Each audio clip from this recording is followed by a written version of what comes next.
Pablo, o creio é uma herança, né?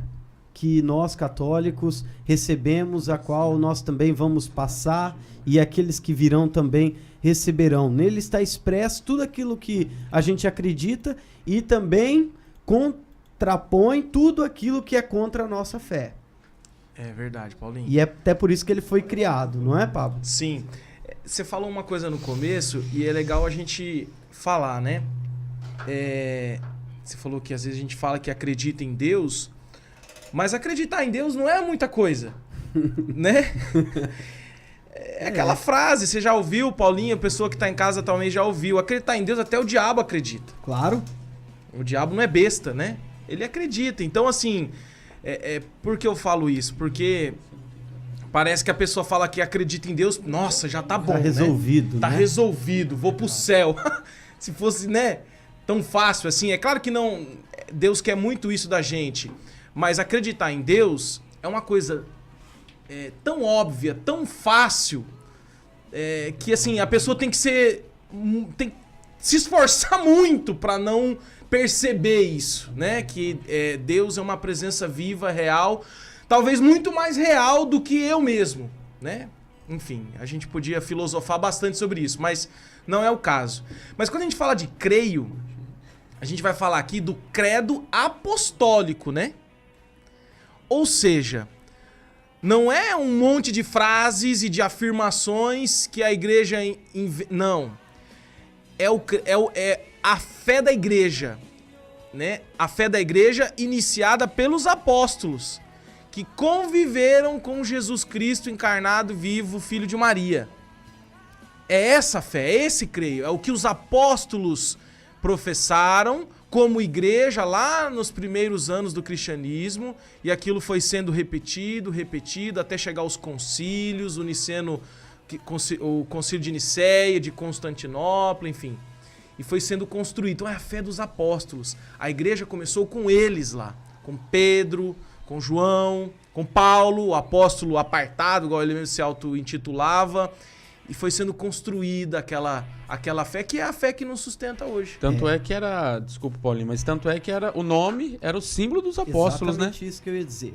O nome era, porque símbolo dos apóstolos. Símbolo dos apóstolos. Isso. Era uma maneira também deles, na época, diferenciar quem acreditava, quem professava a mesma fé e quem não professava, né? Uhum. Então, por conta disso, muitas heresias que aconteciam na época e tudo mais, eles sentiram a necessidade de criar.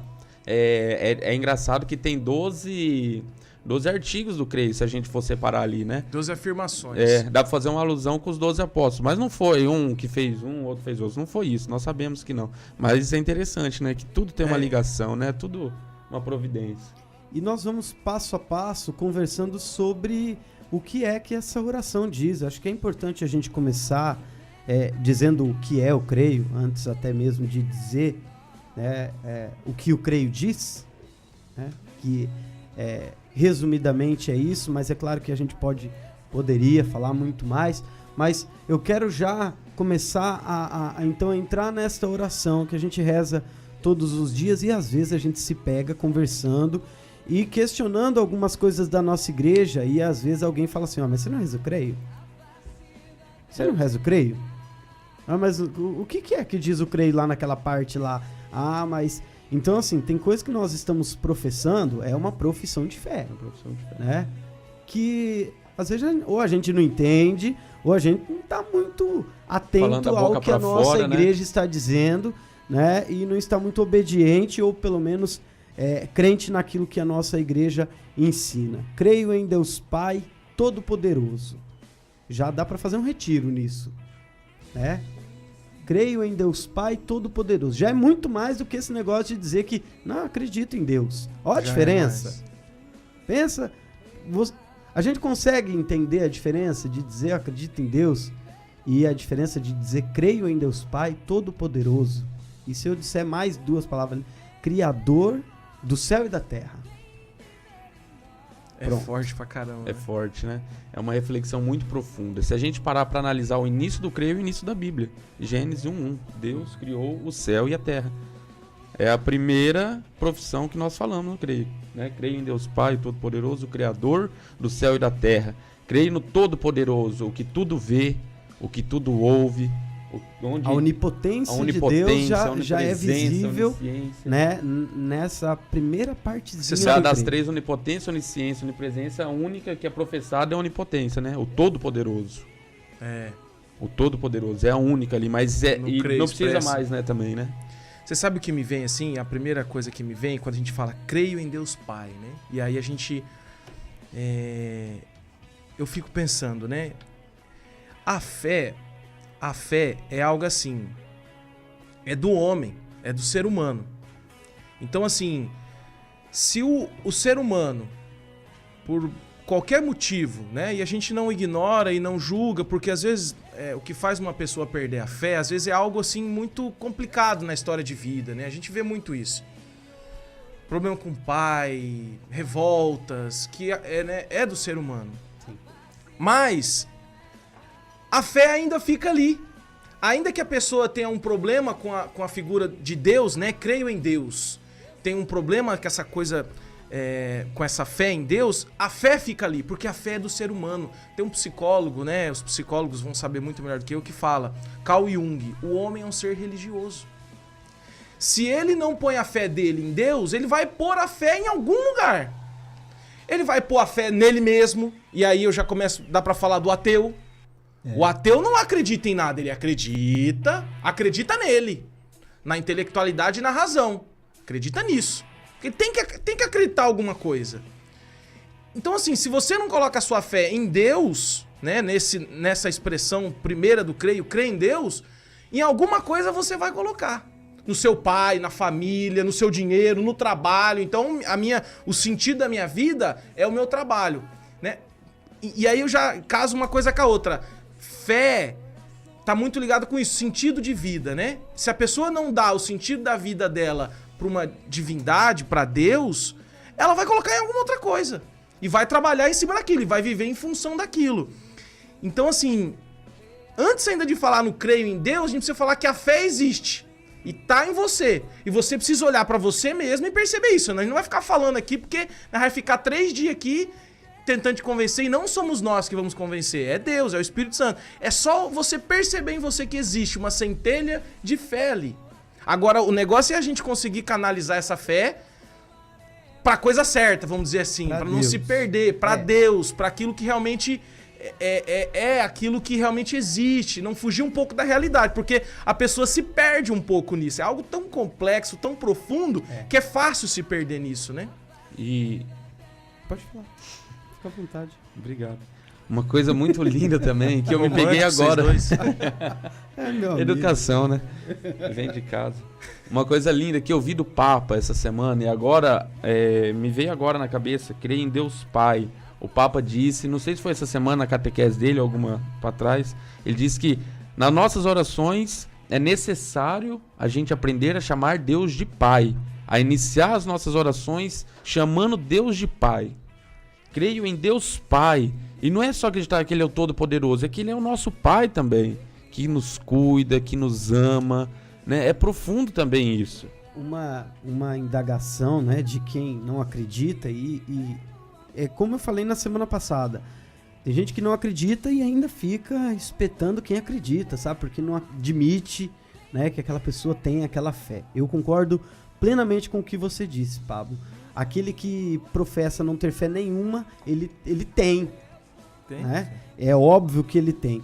E o filme que despertou a nossa vontade de colocar o nome nesse programa se chama Uma Questão de Fé. Né? E lá é fantástico. Você que está nos ouvindo, nos assistindo, se puder assistir, assista. Uma Questão de Fé. O professor diz isso. Se o homem, porque essa é uma das questões que eles dizem, o homem criou Deus. O homem precisava de um ser supremo que pudesse ajudá-lo ou consolá-lo na dor, ou para reprimir, para criar ordem, enfim. E daí esse professor começa a dizer, eu discordo, porque o homem não criaria algo que o condena, que venha para o limitar, né? O homem não seria ignorante de criar um Deus que me priva. Não que Deus nos prive de alguma coisa, mas quem olha de fora a nossa fé, olha para a nossa fé dessa maneira. Uma fé que reprime, que retrai, que bloqueia, que proíbe, né? Quem olha de fora, né? Quem vive a fé cristã, católica, sabe que não é nada disso. A nossa igreja, ela encaminha, ela mostra caminhos, né? Por onde você pode ir, por onde você não deve ir, né? E ele diz isso, que se o ser humano pudesse criar, ele não teria a capacidade de criar um Deus tão perfeito como esse, que foi professado e trazido até a nós por toda aquela geração, por todos aqueles profetas, culminou em Jesus, né? E de lá para cá com esses apóstolos, e esse, creio, é uma herança, né? De toda essa fé, de toda essa certeza de que esse Deus existe. Você sabe que é uma situação também, Paulinho? Você falou do homem criar Deus. Eu não digo nem criar Deus, mas existe estudo já histórico que já constata o seguinte: índios, comunidades indígenas, assim, bem primitivas, sem contato algum. Com nada. E antiquíssimas, assim, sem nenhuma influência externa. Não é que eles criaram, eles começam a buscar uma entidade superior. Então, assim, sem perceber, sem influência, começa a buscar. Como? Enterrando seus mortos. Por que você vai enterrar um morto? E você vai fazer todo um ritual ali. Você acredita em alguma coisa depois daquilo ali. Começam a fazer aqueles ritos mesmo, aquelas danças e um culto à natureza, que é onde eles viviam, os animais, sem ninguém interferir. E isso começa a acontecer meio que... Eu vou além, viu, Pablo? Em vários eu continentes. Vou além. Então existe algo em nós que nos volta para ele, para acreditar e para buscar. Hoje, TV, internet, mas eu penso nisso. Existe algo no ser humano que foi criado, e obviamente que na Bíblia já diz o que é. Nós somos criados à imagem e semelhança, e nós temos, acho que nessa vida, uma missão ou quase um desígnio de encontrar-se com esse ser. Muitas vezes se perde. De se reencontrar, né? Exatamente, de se reencontrar. Você sabe, assim, a gente precisava até passar para outra expressão, mas é uma necessidade de ser humano de buscar as suas origens, sabe? Então, assim, você...